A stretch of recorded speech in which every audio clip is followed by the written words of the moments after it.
ನಿಮ್ಮ top 5 Kannada content creators ಯಾರು? ನನ್ನ ಕಲಾ ಮಾಧ್ಯಮ ನಾನು ನೋಡ್ತೀನಿ, ನನ್ನ ಫೇವ್ರೇಟ್. 6-7 ವರ್ಷದಿಂದ ನಾನು ನೋಡ್ತಾ ಇದ್ದೀನಿ. ಕನ್ನಡಕ್ಕಾಗಿ ಕೈ ಎತ್ತು ನಿನ್ನ ಕೈ ಕಲ್ಪವೃಕ್ಷವಾಗುತ್ತದೆ. ಕನ್ನಡಕ್ಕಾಗಿ ಕೊರಳೆತ್ತು ಅಲ್ಲಿ ಪಾಂಚಜನ್ಯ ಮೂಡುತ್ತದೆ. ಕನ್ನಡಕ್ಕಾಗಿ ಕಿರು ಬೆರಳೆತ್ತಿದರೂ ಸಾಕು ಅದು ಗೋವರ್ಧನ ಗಿರಿಧಾರಿಯಾಗಿರುತ್ತದೆ. ಕನ್ನಡದ ಖ್ಯಾತ ಕವಿಗಳು ಹೇಳಿದಂಥ ಕನ್ನಡದ ಬಗೆಗಿನ ಈ ಮಾತನ್ನು ಹೇಳೋ ಮೂಲಕ ನಾನು ಈ ವಿಡಿಯೋನ ಪ್ರಾರಂಭಿಸ್ತಾ ಇದ್ದೇನೆ. ಯಾಕೆ ಈ ವಿಷಯ ಹೇಳ್ತಾ ಇದ್ದೀನಿ ಅಂತಂದರೆ, ಮೊಟ್ಟ ಮೊದಲು ನಾನು ಧನ್ಯವಾದ ಹೇಳಬೇಕು ನಮ್ಮ ಕನ್ನಡದ ಮೂಲಕ ಇಡೀ ವಿಶ್ವವನ್ನು ತಲುಪುತ್ತಿರುವಂತಹ ಹೆಮ್ಮೆಯ ಕನ್ನಡಿಗ ನಮ್ಮ ಡಾಕ್ಟರ್ ಬ್ರೋ ಖ್ಯಾತಿಯ ಗಗನ್ ಶ್ರೀನಿವಾಸ್ ಅವ್ರಿಗೆ. ಯಾಕೆಂತಂದರೆ ಅವರು ಇವತ್ತು ಒಂದು ಸಂದರ್ಶನದಲ್ಲಿ ಕಲಾ ಮಾಧ್ಯಮವನ್ನು ಮೆಚ್ಚಿಕೊಳ್ಳುವ ಮೂಲಕ ಒಂದು ಖುಷಿಯನ್ನು, ಸಂತೋಷವನ್ನು ಉಂಟು ಮಾಡಿದ್ದಾರೆ. ನಂಗೆ ಸಂತೋಷ ಆಗಿಲ್ಲ ಅಂತ ಹೇಳಿದ್ರೆ ಸುಳ್ಳಾಗುತ್ತೆ. ಆ ರೀತಿಯ ಯಾವುದೇ ತೋರ್ಪಡಿಕೆ ಇಲ್ಲದೆ ನಾನು ನೇರ ಡಾಕ್ಟರ್ ಬ್ರೋ ಗಗನ್ ಅವ್ರಿಗೆ ಧನ್ಯವಾದ ಹೇಳ್ತೇನೆ. ನೀವು ಗಮನಿಸಿರ್ಬೋದು, ಮುಂದೆ ಬನ್ನಿ ಪಾಡ್ಕಾಸ್ಟ್, ಮುಂದೆ ಬನ್ನಿ ಅಂತ ಹೇಳಿ ಒಂದು ಪಾಡ್ಕಾಸ್ಟಲ್ಲಿ ಒಂದು ಯೂಟ್ಯೂಬ್ ಪೇಜ್ ಇದು. ಸೊ ಅಲ್ಲಿ ಇವರು ಸಂದರ್ಶನ ಕೊಟ್ಟಿದ್ದಾರೆ. ವಸಂತ್ ಶೆಟ್ಟಿ ಮತ್ತು ಕಿರಣ್ ಕೋಡ್ಲಾಡಿ ಅಂತನ್ನುವ ಇಬ್ಬರು ಆಸಕ್ತ ಯುವಕರು ಶುರು ಮಾಡಿರುವಂತಹ ಯೂಟ್ಯೂಬ್ ಪೇಜ್ ಅದು. ಸಂದರ್ಶನ ಕೊಟ್ಟಿದ್ದಾರೆ ಡಾಕ್ಟರ್ ಬ್ರೋ ಅವರು. ಅಲ್ಲಿ ಸುಮಾರು 1.25 ಗಂಟೆಯ ಸಂದರ್ಶನದಲ್ಲಿ ತಾವು ನಡೆದು ಬಂದ ಹಾದಿ, ತಮ್ಮ ಕಷ್ಟಗಳು, ಏರಿಳಿತಗಳು, ವಿದೇಶ ಪಯಣದ ಅನೇಕ ಘಟನೆಗಳು, ವಿದೇಶ ಪಯಣದ ಡೈನಾಮಿಕ್ಸ್ ಹೇಗೆ ವರ್ಕ್ ಆಗುತ್ತೆ, ಈ ಥರದ ಅನೇಕ ವಿಚಾರಗಳನ್ನು, ಜೊತೆಗೆ ಕನ್ನಡವನ್ನು ನಂಬಿ ಕಂಟೆಂಟ್ ಕ್ರಿಯೇಟ್ ಮಾಡ್ತಾ ಬದುಕೋದು ಹೇಗೆ ಅಂತನ್ನೋದನ್ನೆಲ್ಲ ಅವರು ಮಾತಾಡಿದ್ದಾರೆ ಆ ಸಂದರ್ಶನದಲ್ಲಿ.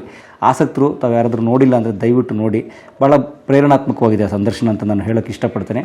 ಅದರಲ್ಲಿ ಸಂದರ್ಶಕರು ಒಂದು ಪ್ರಶ್ನೆ ಕೇಳ್ತಾರೆ, ತಮಗೆ ಇಷ್ಟವಾದಂಥ ಟಾಪ್ 5 ಕಂಟೆಂಟ್ ಕ್ರಿಯೇಟರ್ಸ್ ಯಾರು ಅಂತಂದಾಗ ಬ್ರೋ ಅವರು, ಶ್ರೀನಿವಾಸ್ ಅವರು, ನನಗೆ ಮೊದಲು ಇಷ್ಟ ಆಗೋದೇ ಕಲಾ ಮಾಧ್ಯಮ. ಯಾಕೆ ಅಂತಂದರೆ ಕಳೆದ 6-7 ವರ್ಷಗಳಿಂದ ನಾನು ಅವರ ಮಾಧ್ಯಮ ಅಥವಾ ಚಾನೆಲ್ನ ನೋಡ್ತಾ ಇದ್ದೀನಿ, ಯೂಟ್ಯೂಬ್ ಪೇಜ್. ಸೊ ಅಲ್ಲಿ ಅವರು ಮಾಡುವಂಥ ಹಿರಿಯರ ಸಂದರ್ಶನಗಳು ನನಗೆ ಬಹಳ ಇಷ್ಟ ಆಗ್ತವೆ. ಯಾಕಂದರೆ ನನಗೆ 50-60 ವರ್ಷ ಆಗಿ ಬರಬೇಕಾಗಿರುವಂಥ ಅನುಭವ ಈ ವಯಸ್ಸಲ್ಲೇ, ಈ ಚಿಕ್ಕ ವಯಸ್ಸಿಗೆ ಕೂತ್ಕೊಂಡು ಹಿರಿಯರು ಬಂದು ಆ ಚಾನಲಲ್ಲಿ ಮಾತಾಡೋದನ್ನ ನೋಡಿ ಕಲಿತಾ ಇದ್ದೀನಿ. ಸೊ ಹಾಗಾಗಿ ನನಗೆ ಭಾಳ ಸಂತೋಷ ಆಗುತ್ತೆ. ನಾನು ಎಷ್ಟೋ ಹಾಡುಗಳನ್ನು ಕೇಳ್ತಿದ್ದೆ, ಹಾಡುಗಳನ್ನ ಕೇಳೋದು ಬಿಟ್ಟಿದ್ದೀನಿ ಈಗ ಕಲಾ ಮಾಧ್ಯಮ ನಾನು ರೆಗ್ಯುಲರ್ಲಿ ಸಮಯ ಸಿಕ್ಕ ಕೇಳ್ತೀನಿ ಅಂತ ಹೇಳಿದ್ರು. ನನಗೆ ತುಂಬ ಸಂತೋಷ ಅನ್ನಿಸ್ತು ಆಬ್ವಿಯಸ್ಲಿ.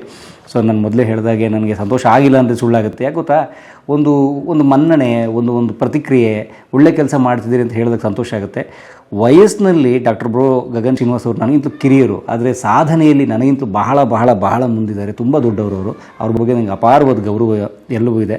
ಯಾಕಂದರೆ ಇದುವರೆಗೂ ನನ್ನ ಕಂಟೆಂಟ್ ಕ್ರಿಯೇಷನ್, ಯೂಟ್ಯೂಬ್ನ ನನ್ನ ಕಂಟೆಂಟ್ ಕ್ರಿಯೇಷನ್ ಜರ್ನಿಯಲ್ಲಿ ನಾನು, ನನ್ನ ತಂಡ, ನನ್ನ ಪತ್ನಿ ಎಲ್ಲರೂ ಸೇರಿ ನಾವು ಕರ್ನಾಟಕವನ್ನು ಒಂದಷ್ಟು ಮಟ್ಟಿಗೆ ಮುಂಬೈ, ಇನ್ನೊಂದಷ್ಟು ಮಟ್ಟಿಗೆ ಹೈದರಾಬಾದ್, ಚೆನ್ನೈ ಈ ಕಡೆ ಓಡಾಡಿದ್ದೇವೆ. ಇನ್ನೊಂದಷ್ಟು ಹಾಂಗ್ಕಾಂಗ್ ಅಷ್ಟು ದೂರ ಹೋಗಿ ಬಂದಿದ್ದೇವೆ ಒಂದೇ ದೇಶಕ್ಕೆ, ವಿದೇಶದಲ್ಲಿ.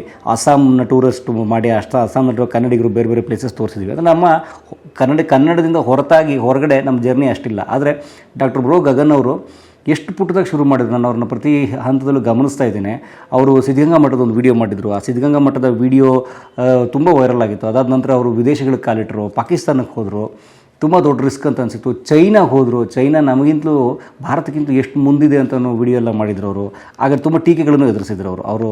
ಇಲ್ಲಿ ಈ ದೇಶದಲ್ಲಿ ನೋಡಿ, ಎಲ್ಲರೂ ಜನ ತಂತ್ರಜ್ಞಾನದ ಹಿಂದೆ ಈ ದೇಶದ ಡೆವಲಪ್ಮೆಂಟ್ ಬಗ್ಗೆ, ಸ್ಕಿಲ್ ಕಲಿಯೋದ್ರ ಬಗ್ಗೆ ಕೆಲಸ ಮಾಡ್ತಾಯಿದ್ದಾರೆ. ನಾವು ನಮ್ಮ ದೇಶಗಳಲ್ಲಿ ಇನ್ನೂ ಜಾತಿ, ಧರ್ಮ, ಹೊಡೆದಾಡು ಬಡದಾಡು ಈ ಥರದ್ದು ಕಿತ್ತೋಗಿರೋ ಪೊಲಿಟಿಕ್ಸ್ ಮಾಡ್ಕೊಂಡು ಕೆಲಸ ಮಾಡ್ತೀವಿ ಅಂತ ಹೇಳಿದಾಗ ತುಂಬ ಅದಕ್ಕೆ ಟೀಕೆಗೊಳಗಾಗಿದ್ದರು. ಸೊ ಈ ಥರದ್ದು ಮಾಡ್ತಾ ಅನೇಕ ದೇಶಗಳು, ತುಂಬ ಮೈನಸ್ ಎಷ್ಟೋ ಡಿಗ್ರಿ ಇರುವಂಥ ದೇಶಗಳಿಗೆ ಹೋಗಿ ಅಲ್ಲಿ ಆ ದೇಶವನ್ನು ತೋರಿಸೋ ಪ್ರಯತ್ನ ಮಾಡಿದ್ದಾರೆ. ಅವ್ರ ರಿಸರ್ಚ್ ಚೆನ್ನಾಗಿರುತ್ತೆ. ಅವರು ಎಲ್ಲಕ್ಕಿಂತ ಭಾಳ ಮುಖ್ಯವಾಗಿ ಒಬ್ಬ ಈ ನೆಲದ ಸಾಮಾನ್ಯ ವ್ಯಕ್ತಿತ್ವದ ಹಾಗೆ ಅವರು ಹಾಸ್ಯವನ್ನು ಹುಟ್ಟಿಸ್ತಾರಲ್ಲ ಅವ್ರ ಮಾತಲ್ಲಿ, ಅದನ್ನು ತುಂಬ ಇಷ್ಟ ಆಗುತ್ತೆ. ಸೊ ಆ ಥರದ ಒಂದು ವ್ಯಕ್ತಿತ್ವ ಡಾಕ್ಟರ್ ಬ್ರೋ ಅವ್ರದ್ದು. ಸುಮ್ಮನೆ ವಾಚಾಮಗೋಚರವಾಗಿ ಹೊಗಳ್ತಿದ್ದೇನೆ ಅಂತ ಅನ್ಕೋಬೇಡಿ. ಅದನ್ನೇ ಹೇಳೋದು, ಕೃತಜ್ಞತಾ ಭಾವ ಇದ್ದಾಗ ನೀವು ಬೆಳಿತೀರಂತೆ, ನಿಮ್ಮ ಜೊತೆಗಿರೋರು ಬೆಳಿತಾರಂತೆ. ಆ ಇಡೀ ಪ್ರಕೃತಿ ಪಾಸಿಟಿವ್ ಇದ್ದಾಗ ನೀವು ಮುಂದೆ ಬೆಳೀತಾ ಹೋಗೋಕ್ಕೆ ನಿಮ್ಮ ಸುತ್ತ ಒಂದು ಪಾಸಿಟಿವ್ ಜನನೇ ಸೇರ್ಕೋತಾರೆ ಅಂತ ದೊಡ್ಡವರೆಲ್ಲರೂ ಹೇಳ್ತಾರೆ. ಹಾಗಾಗಿ ಇದರಲ್ಲಿ ಯಾವುದೇ ಉತ್ಪ್ರೇಕ್ಷೆ ಇಲ್ಲ ನಾನು ಹೇಳ್ತಾ ಇದ್ದೀನಿ.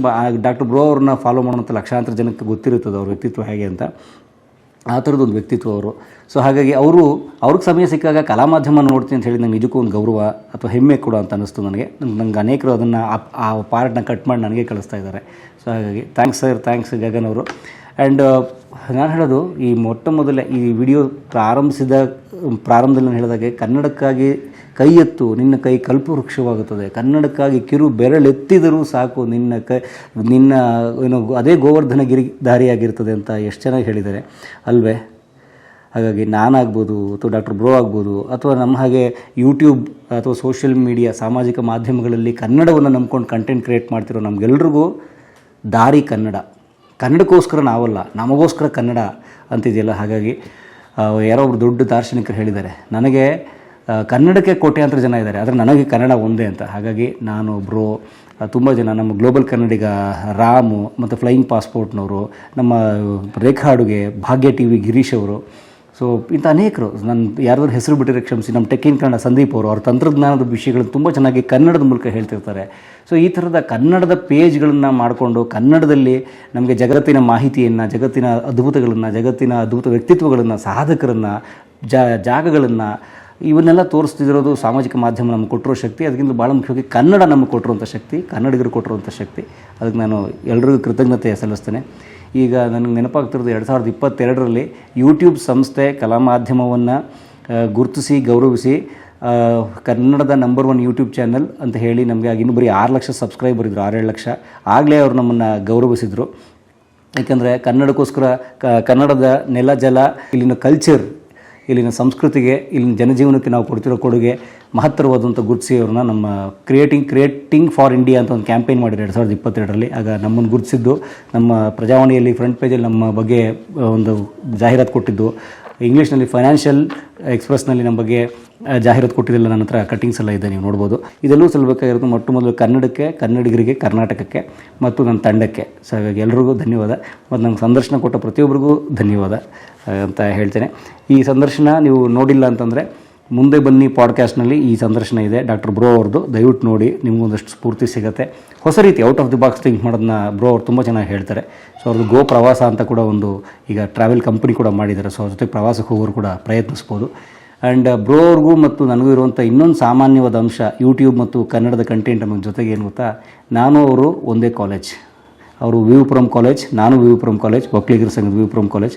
ಸೊ ಬಹುಶಃ ಬ್ರೋ ಅವರು ಅದೇ ಕಾಲೇಜ್ ಅಂತ ಹೇಳಿದ ನೆನಪು ನನಗೆ. ಸೊ ಹಾಗಾಗಿ ಆ ಥರದ್ದು. ಸೊ ಹಾಗಾಗಿ ಧನ್ಯವಾದ. ಕನ್ನಡವನ್ನು ನಂಬಿ ಕನ್ನಡ ನಮ್ಗೆ ಅನ್ನ ಹಾಕೋ ಭಾಷೆ ಆಗುತ್ತೇನ್ರಿ ಅಂತ ಕೇಳುವವರೆಗೆ ಇದೆಲ್ಲವೂ ಉತ್ತರ ಆಗುತ್ತೆ ಅಂತ ಅನ್ಕೋತೀನಿ.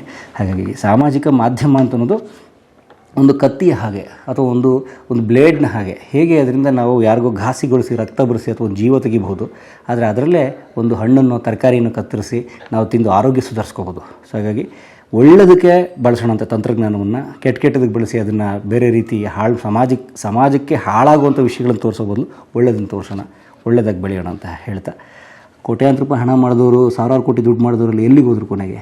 ಮಣ್ಣಿಗೆ ಅಲ್ವಾ? ಹಾಗಾಗಿ 1000 ಕೋಟಿ ದುಡ್ಡು ಮಾಡೋಕ್ಕಿಂತಲೂ ಸಾವಿರಾರು ಜನರ ಮನಸ್ಸನ್ನ ಉಳಿಯುವಂಥ ಕೆಲಸ ಮಾಡೋಣ ಅಂತ ಕೇಳ್ಕೊತೀನಿ. ಹಾಗಾಗಿ ಮತ್ತೊಮ್ಮೆ ಕನ್ನಡಕ್ಕಾಗಿ ಕೈ ಎತ್ತೋಣ, ಕನ್ನಡಕ್ಕಾಗಿ ಕೊರಳೆತ್ತೋಣ, ಕನ್ನಡಕ್ಕಾಗಿ ಕಿರು ಬೆರಳನ್ನಾದರೂ ಎತ್ತೋಣ. ಎಲ್ರಿಗೂ ನಮಸ್ಕಾರ.